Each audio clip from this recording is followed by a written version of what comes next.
সিলেট একটা আধ্যাত্মিক নগরী। এই সিলেটের শহরটাকে সুন্দর করে সাজানো, ডিস্ট্রিক্টের সাথে যোগাযোগ ব্যবস্থা বিশেষ করে ঢাকার সাথে আমাদের যোগাযোগ ব্যবস্থা, এই দিকগুলো তিনি দেখবেন আশা করি। এবং সকল কাজে সিলেটবাসী আসলেই খুবই আন্তরিক, সবাই ওনাকে সহযোগিতা করবে এবং আমাকে উনি ওনার একদম পাশে পাবেন ইনশাআল্লাহ। এই যে আমাদের নবম সৈফুল্লাহ সাহেব, উনি খুব ভালোবাসতেন আমাকে, পয়সা দিয়েছেন, কিন্তু কাজ করানোর জন্য লোক লাগে।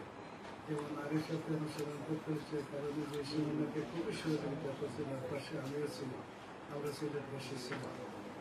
উনি যে কোনো কাজ করাতে উনি গান করে যে চলে সহযোগিতা করবেন।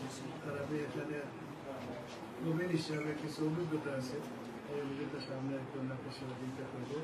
ওনার দীর্ঘ কামনা করছি, সুস্বাস্থ্য কামনা করছি।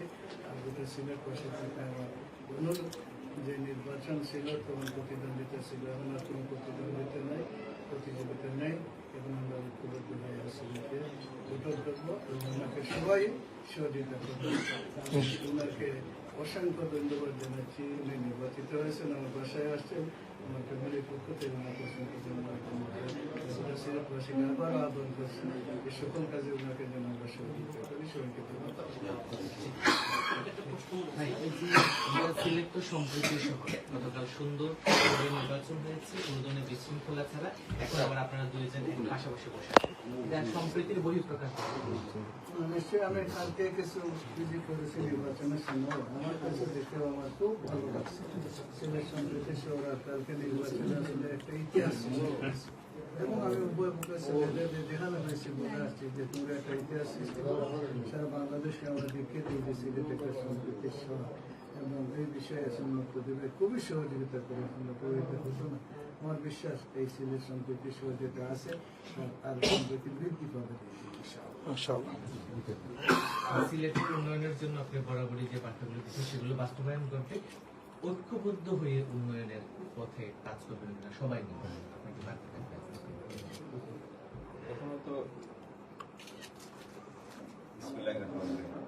প্রথমত আল্লাহ দরবারে লাখো লাখো লাখো শুকরিয়া যে আল্লাহ একটা শান্তিপূর্ণ স্বচ্ছ নির্বাচনী প্রক্রিয়ার মধ্যে দিয়ে এই দেশটার মধ্যে একটা স্থিতিশীলতা ফিরিয়ে আনার পরিস্থিতি তৈরি করতে সাহায্য করে। আল্লাহর এই অপার অনুগ্রহের উপরে ভরসা করে, তার অনুগ্রহের উপরে দাঁড়িয়ে আমরা ইনশাল্লাহ আগামী দিনে এই বাংলাদেশটাকে এক করে এগিয়ে নিয়ে যাব। এটা হলো আমাদের প্রথম কাজ।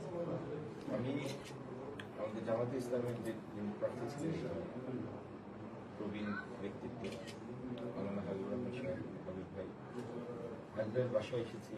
তিনি যেভাবে প্রতিদ্বন্দ্বিতা করেছেন, তার কথাবার্তার মধ্যে যেরকম সৌহার্দ্যের রেশ ছিল, আজকেও আছে, আপনারা সবাই শুনেছেন একটু আগে, যেভাবে উনি গণতান্ত্রিক স্পিরিট নিয়ে আগামী দিনে আমাদের কাজের ক্ষেত্রে সহযোগিতার কথা বলেছেন, তার জন্য তাকে অসংখ্য ধন্যবাদ। আমি তার ঘরে এসে তার 3 ছেলে, তার মধ্যে 2 জন ইংল্যান্ডে থাকেন, তাদের 3 জনের সাথে আমার পরিচয় হয়েছে। আমার খুব ভালো লেগেছে তাদের আন্তরিকতা যেটি ভিতর থেকে আসে সেটিকে অনুভব করে আমার খুব ভালো লেগেছে। তাদের ভাবিকে ধন্যবাদ, আমার 3 ভাতিজাকে ধন্যবাদ, তাদের পরিবারকে ধন্যবাদ। সিলেটে আমরা অনেকগুলি ক্ষেত্রে পিছিয়ে আছি।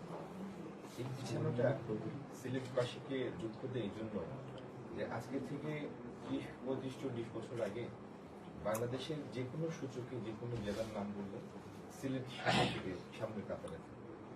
সেই জায়গা থেকে পিছিয়ে পড়াটা এই কারণে বৈষম্য শব্দটা বারবার আসে। সিলেটবাসী বিষয়গুলি মেনে নেওয়াটা খুবই কষ্ট করে। তো যে পুঞ্জীভূত সমস্যা, একমাত্র প্রধান সমস্যা হচ্ছে কর্মসংস্থান নিয়ে আমরা আমাদের পরিকল্পনা তুলে ধরেছি। আমরা আইটি সেক্টর নিয়ে কি করবো সেটা বলেছি, এআই নিয়ে কি করবো সেটা বলেছি। আমরা আগামী দিনে স্পোর্টসের জন্য কি করবো, জলাবদ্ধতার জন্য কি করবো, সিলেট ঢাকা এবং Sylhet Chattogram communication build up করার জন্য কি করবো, রোড এবং রেল, এই সবগুলি আপনাদের সামনে এনেছি। আগামী দিনে কিভাবে আমরা অনলাইন জুয়া এবং মাদকের বিরুদ্ধে সিলেটকে একত্রিত করবো সেটা কথা বলেছি। এই প্রত্যেকটা কাজ, এগুলি শুধু প্রশাসনিক, এগুলির পিছনে বিশাল রাজনৈতিক কমিটমেন্ট লাগে এবং রাজনৈতিক কমিটমেন্টটা শুধু সরকার দলীয় কমিটমেন্ট না, রাজনৈতিক পরিবার, রাজনৈতিক পরিবেশে করতে পারে। তো সেই কমিটমেন্টের একটা অংশ হবেন হাবিব ভাই, আমি এটা দৃঢ়ভাবে বিশ্বাস করি ইনশাল্লাহ। এবং এইভাবেই এই সিলেটটাকে আমরা আগামী দিন বাংলাদেশের মধ্যে একটা দৃষ্টান্ত হিসেবে প্রতিষ্ঠিত করব। আর যোগাযোগের ক্ষেত্রে তো একটা প্রবাসীদের জন্য একটা বড় সেন্টিমেন্টাল বিষয় সিলেট এয়ারপোর্ট। এটি ইনশাল্লাহ আমরা পূর্ণাঙ্গ আন্তর্জাতিক বিমানবন্দর অন্যান্য এয়ারলাইনের ফ্লাইটও আসছে। তার থেকে বড় কথা, সিলেটকে বিনিয়োগযোগ্য একটি স্থান জনপদ হিসেবে গড়ে তোলা, এটি হচ্ছে আমাদের আগামী যেখানে প্রবাসী বিনিয়োগ থাকবে, বিদেশি বিনিয়োগ থাকবে, স্থানীয় বিনিয়োগ থাকবে। আমি এই আপনাদের এই ছোট্ট পরিসরে অনেক কথা আনতে চাই না, কিন্তু যেটা বলতে চাই ছোট করে সেটা হলো আল্লাহ রাজনৈতিক স্থিতিশীলতার পতন মুক্ত হয়েছে। এই পথ ধরে আগামী দিনে এই স্থিতিশীলতাটাকে আমরা স্থায়ী করবো ইনশাল্লাহ, আল্লাহর মেহেরবান, আল্লাহর শান্তি সিলেটে এবং দেশে। আর সিলেটের যে পুঞ্জীভূত সমস্যা, সেগুলির প্রত্যেকটার জন্য আমরা আমাদের পরিকল্পনা উপস্থাপন করেছি। সেটির ভিত্তির করেই আমরা আগামী দিনে এগিয়ে নিয়ে যাব। আর আমাদের সাথে যারা থাকবেন তাদের মধ্যে একজন হচ্ছেন হাবিব ভাই, তার সহযোগিতা আমরা পাবো ইনশাল্লাহ।